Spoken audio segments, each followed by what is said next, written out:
Thank you so much for having me. I'm so glad to be with you all on this Labor Day weekend to celebrate the contributions of working families all across this country. I wish we could be together in your state because I can't tell you how much I love Florida. Florida was like my home away from home growing up. My grandma Betty retired to Florida, and my brother and I went to Miami Beach every summer to visit her. And during Kamala's primary campaign, I traveled to Florida a lot. I met so many great people. And just last weekend, I joined over 1,000 people for the Florida Jewish Summit. And my love for Florida keeps growing. So, I appreciate you and everything you're doing to help elect Joe Biden as our next president and my wife Kamala Harris as the next vice president of the United States. Still kind of getting used to saying that. And I can go on and on about what they're going to do once they win, how they're going to get this horrible virus under control, how they're going to stand up for working families and help make sure our economy rewards work instead of just wealth, how they'll build this country back better than ever before. You know, a lot of people can tell you what Kamala will do. I just want to take a moment to talk about who she is. The Kamala I get to see up close, behind the scenes, when there are no cameras. The truth is, it's pretty awe-inspiring.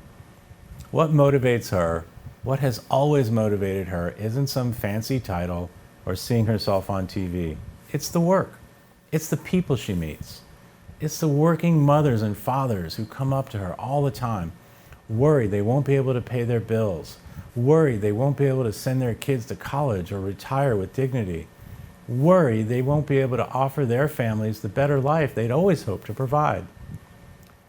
I remember this dreamer who came up to Kamala in the airport, crying, telling her why she's so afraid of what Trump is doing to America, and how she wants a champion in the White House, not someone who tried to deport her from the country that she calls home.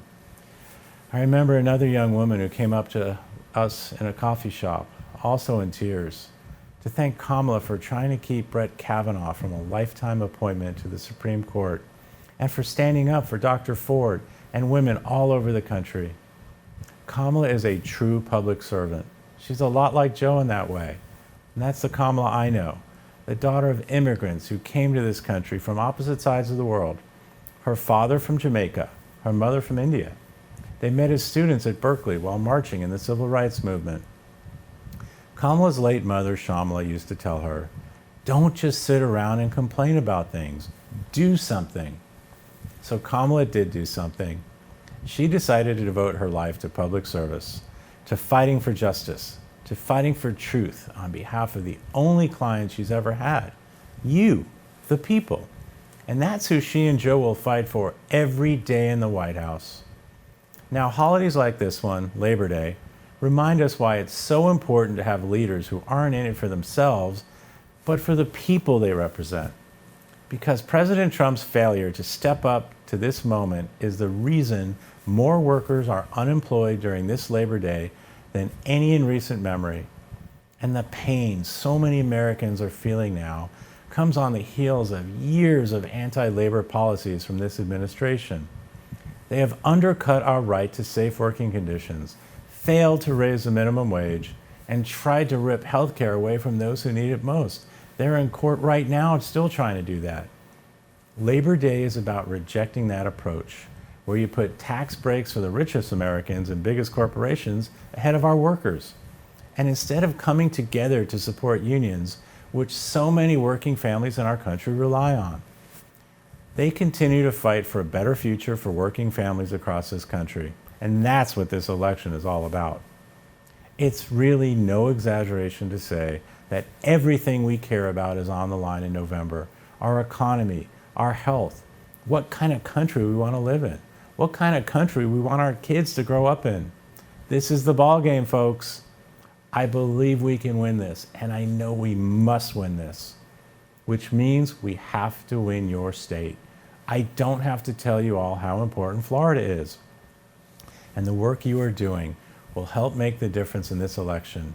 I know you're coming off a recent primary election where Democrats did incredible work, and we saw record turnout in many parts of the state. That's how I know there's real enthusiasm here, real energy, and a real hunger for change. And because of you, we're turning that energy into action and getting people out to vote. I believe we can win this thing, but we have to do the work. As a labor leader and civil rights activist Walter Reuther once said, you cannot solve a human problem by pitting one human against another. The only way you can solve human problems is to get people to join hands and to find answers to those problems together in the solidarity of our common humanity. So on this Labor Day, let's recommit ourselves to doing just that. Let's join hands. Let's send Joe and Kamala to the White House and elect Democrats all across this country. And let's finally start meeting our challenges in the solidarity of our common humanity. Thank you so much again. Appreciate it.